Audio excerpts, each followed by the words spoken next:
turma do segundo ano da unidade escolar Felizmino Freitas.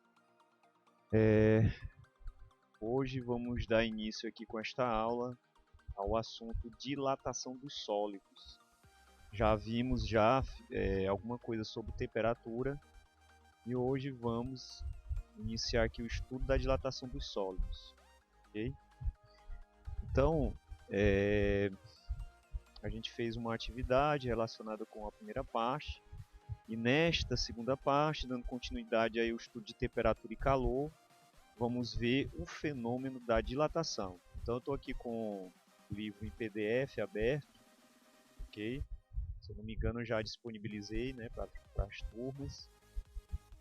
E vamos fazer aqui uma leitura rápida dessa primeira parte. E aí mais na frente a gente deixa aí uma atividade relacionada. Então, dilatação dos sólidos. Primeira coisa, o fenômeno, né, da dilatação. É observado que as dimensões de um objeto aumentam quando elevamos a sua temperatura. Exceto algumas exceções, todos os objetos, sólidos, líquidos ou gasosos, dilatam-se quando sua temperatura aumenta. Então aí você tem uma ilustração, um objeto que é aquecido, e aí uma esfera, né, uma esfera de metal é aquecida, e ela é tentado passar ela por um aro. Então, quando ela não está aquecida, ela passa normal, né? Mas quando você aquece numa chama, ela já não passa, mostrando que a esfera de metal ela sofreu uma dilatação, ela aumentou de volume. Então, basicamente, o fenômeno é esse, né? Da dilatação. Aí vem a explicação microscópica, por que um sólido se dilata. Se analisarmos a estrutura interna de um sólido, poderemos entender por que ocorre a dilatação. Os átomos que constituem o sólido distribuem-se ordenadamente, dando origem a uma estrutura denominada rede cristalina do sólido. A ligação entre esses átomos se faz por meio de forças interatômicas que atuam como se existissem pequenas molas unindo um átomo a outro. É lógico que essas molas não existem na realidade, né, unindo os átomos. Aqui é só um modelo de representação. Esses átomos estão em constante vibração, isso é importante, né? Porque essa aparente estática das coisas, na realidade, ela é só aparente. Porque quando a gente adentra a um nível microscópio, a gente vê que as moléculas elas não estão paradas, elas estão em constante vibração.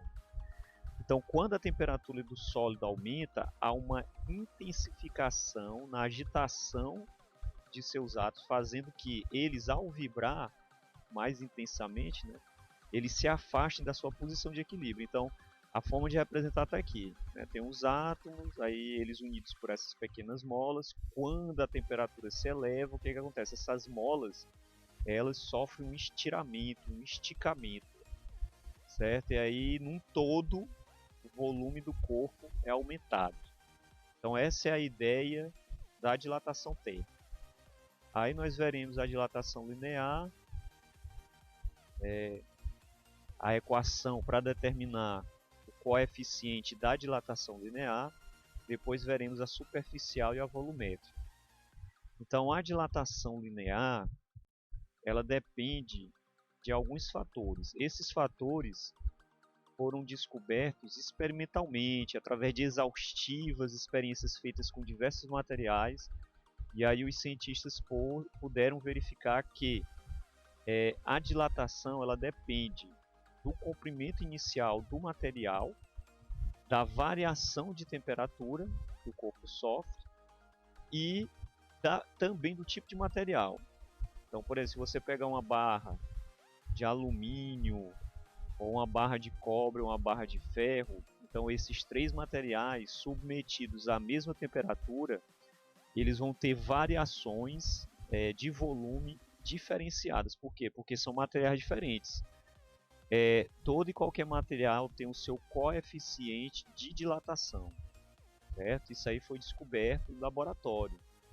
Então, para você determinar a dilatação térmica, você vai utilizar essa equaçãozinha aí que eu estou destacando. ΔL é igual a um coeficiente vezes o comprimento inicial vezes a variação de temperatura. Esse ΔL, esse símbolozinho aqui com L maiúsculo, ele vai expressar o valor da dilatação volumétrica sofrida pelo corpo. Aqui a página 21, perdão, vocês vão encontrar essa tabela. Essa tabela, ela mostra para a gente aqui os coeficientes de dilatação linear de algumas substâncias, do alumínio, do cobre. É um coeficiente dado em notação científica, aqui ó, a ordem de grandeza é 10 a menos 6, portanto é um valor muito pequeno. Vou dar aqui uma ampliada na tabela para a gente observá-la melhor. Então veja, ó, coeficiente de dilatação linear, o alumínio 23 vezes 10 a menos 6, o cobre 17 vezes 10 a menos 6, né? O vidro comum 9.